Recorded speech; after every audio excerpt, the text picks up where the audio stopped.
October 1929 doctor Babasaheb आंबेडकरांच्या प्रेरणेने पुण्यामध्ये पर्वती मंदिर सत्याग्रह झाला होता. याबाबत तुम्हाला माहिती आहे का? त्या काळी अस्पृश्यांना देवळात जाण्याचा अधिकार नव्हता. त्यावेळी स्थानिक लोकांचा या सत्याग्रहाला प्रचंड विरोध झाला. असं असलं तरी हा दिवस इतिहासात कोरला गेला, कारण धर्माच्या नावाखाली होणाऱ्या अन्यायाविरुद्धचा हा लढा होता. आणि हो, पर्वती मंदिर सत्याग्रहापूर्वी देखील म्हणजे 1925 मध्ये बाबासाहेबांच्या विचारांनी प्रेरित होऊन अमरावतीमध्ये अंबादेवी मंदिर सत्याग्रह देखील झाला होता. बाबासाहेबांच्या प्रेरणेने अनुयायांनी मंदिरात प्रवेश करण्याचा प्रयत्न केला. त्यांचा प्रश्न एकच होता, देव जर सर्वांचा असेल तर देवाची देवळं, मंदिरं सर्वांची का नाहीत?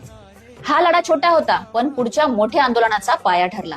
आणि मग आला 1930 काळाराम मंदिर प्रवेश सत्याग्रह. बाबासाहेब स्वतः हजारो लोकांसमोर मंदिरासमोर उभे राहिले आणि ठामपणे म्हणाले, आम्हाला देव नको, आम्हाला समानता हवी. हा संघर्ष 3 वर्ष चालला. मंदिराचे दरवाजे उघडले नाहीतच, पण माणसाच्या स्वाभिमानाचे दरवाजे कायमचे उघडले. अंबादेवी पासून